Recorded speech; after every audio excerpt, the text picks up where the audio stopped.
आखिरकार 26 साल बाद बीजेपी दिल्ली की सत्ता पर काबिज हो गई है।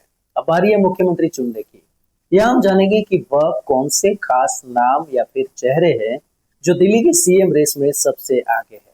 वो कौन से नाम है और क्यों उनकी दावेदारी सबसे मजबूत मानी जाती है। एक बार अपने भाषण में केजरीवाल ने कहा था कि मोदी जी इस जन्म में तो दिल्ली की गद्दी कभी हासिल नहीं कर सकते। तो वह कौन है जिसने ये भविष्यवाणी गलत साबित कर दी। आइए जानते हैं इस खास एपिसोड। पता है चुनाव में नहीं हरा सकते। मैं नरेंद्र मोदी जी को कहना चाहता हूं, मोदी जी इस जन्म में तो आप हमको नहीं हरा सकते। दिल्ली के अंदर आम आदमी पार्टी केजरीवाल को चाहे जेल में डाल दो, जेल से भी जीत जाएगी आम आदमी पार्टी की सरकार। मैं नरेंद्र मोदी जी को कहना चाहता हूं, मोदी जी इस जन्म में तो आप हमको नहीं हरा सकते। दिल्ली के अंदर आम आदमी पार्टी एक फर्जी शराब घोटाला बना के उन्होंने हमारे संजय सिंह जी को गिरफ्तार कर लिया, सत्येंद्र जैन को गिरफ्तार कर लिया, मनीष सिसोदिया को गिरफ्तार कर लिया, विजय नायर को गिरफ्तार कर लिया। अब ये मुझे गिरफ्तार करने जा रहे हैं। तो इनका मकसद ये है कि किसी भी तरह से आम आदमी पार्टी के टॉप के नेतृत्व को गिरफ्तार करके आम आदमी पार्टी को और सरकार को तितर बितर कर दिया जाए। इस तरह से नरेंद्र मोदी जी दिल्ली के अंदर अपनी सरकार बनाना चाहते हैं। उनको पता है चुनाव में नहीं हरा सकते।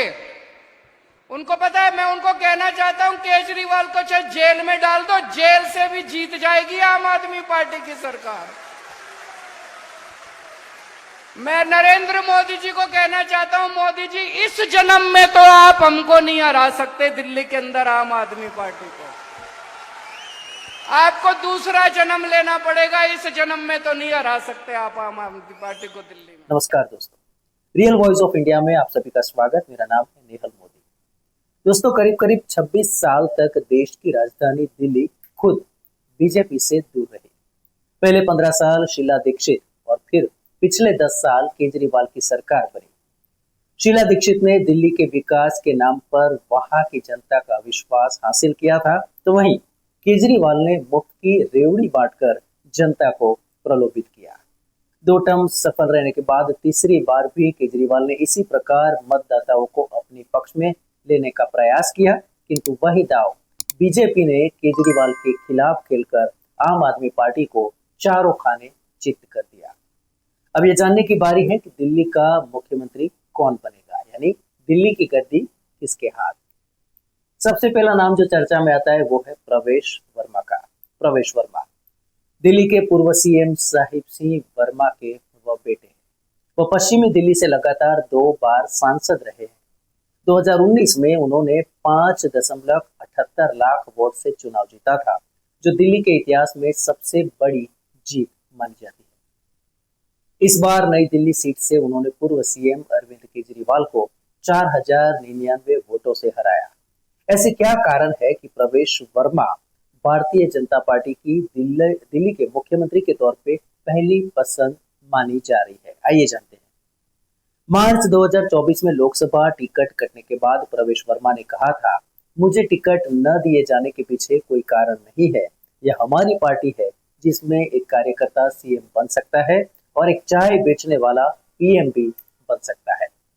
बचपन से संघ से जुड़े रहे हैं। दिल्ली की सबसे सुरक्षित सीट पर केजरीवाल को उन्होंने हराया और अब तक कोई चुनाव वह नहीं हारे हैं। लोकसभा चुनाव नहीं लड़े। संभव है कि बीजेपी ने इन्हें रणनीति के तहत दिल्ली विधानसभा में मौका देने का प्लान किया था। जाट सीएम बनाकर बीजेपी हरियाणा में नॉन जाट मुख्यमंत्री वाली नाराजगी को कम करने की भी कोशिश कर सकती है। बीजेपी जाट नेता को सीएम बनाकर किसान आंदोलन को दबाने की भी कवायद कर सकती है। तो वहीं दूसरा नाम जो चर्चा में है वो है मनोज तिवारी का। मनोज तिवारी पूर्वांचल का एक बड़ा चेहरा माना जाता है। भोजपुरी एक्टर और सिंगर मनोज तिवारी उत्तर पूर्वी दिल्ली से लगातार 3 बार लोकसभा चुनाव जीते हैं। 2024 लोकसभा चुनाव में बीजेपी ने दिल्ली के 7 में से 6 सांसदों के टिकट काट दिए थे। इकलौते सिटिंग सांसद मनोज तिवारी को फिर से एक बार टिकट मिला था। 2016 से लेकर 2020 यानी करीब 4 साल तक दिल्ली बीजेपी के अध्यक्ष रहे। 30% आबादी वाले पूर्वांचल वोटर्स के बीच वो खासे लोकप्रिय कलाकार हैं। बजट में बिहार और पूर्वांचल पर फोकस रहा। पीएम ने अपनी रैलियों में बार बार पूर्वांचल का जिक्र किया, खुद को पूर्वांचल का सांसद भी बताया। 8 फरवरी को चुनावी नतीजे आने के बाद भी पीएम मोदी ने अपनी स्पीच में कई बार पूर्वांचल का जिक्र किया था। और साथियों, इस चुनाव में मैं जहां भी गया, मैं गर्व से कहता था, मैं तो पूर्वांचल से सांसद हूं।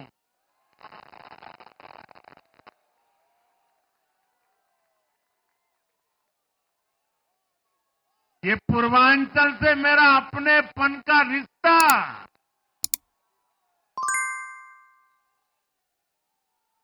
पूर्वांचल के लोगों ने इस रिश्ते को प्यार की, विश्वास की नई ऊर्जा दे दी, नई ताकत दे दी। इसलिए मैं पूर्वांचल के लोगों का, पूर्वांचल के एक सांसद के नाते विशेष रूप से आभार व्यक्त करता हूं। महत्वपूर्ण है कि 8 महीने में जब अब बिहार में चुनाव आ रहे हैं, तब बीजेपी मनोज तिवारी को मुख्यमंत्री बना सकती है।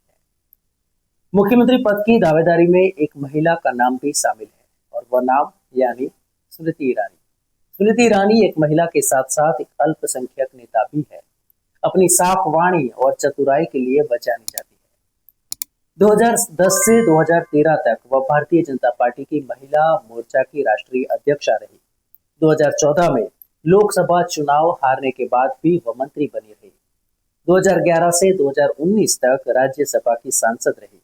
2019 में अमेठी से राहुल गांधी को हराकर वह सांसद चुनी गई।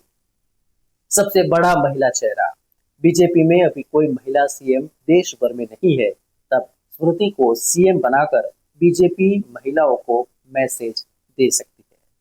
भले ही कुछ खास नाम यहाँ रखे हैं, लेकिन एक बात यह भी है कि जब बीजेपी की बात करते हैं तो यह बीजेपी है जहां कभी भी कुछ भी हो सकता है। इससे पहले अगर बात करें तो गुजरात, राजस्थान, मध्य प्रदेश और छत्तीसगढ़ में हम देख ही चुके हैं कि बीजेपी ने किस प्रकार मुख्यमंत्री के कुछ अनजाने या फिर कम प्रचलित चेहरों को सीएम का मौका दिया था। तो अगर इस नामों के अलावा और भी कोई नाम जो सामने आता है तो उससे आश्चर्य नहीं होना चाहिए। दोस्तों, न्यूज, व्यूज और एनालिसिस के लिए आप देखते रहिए रियल वॉइस ऑफ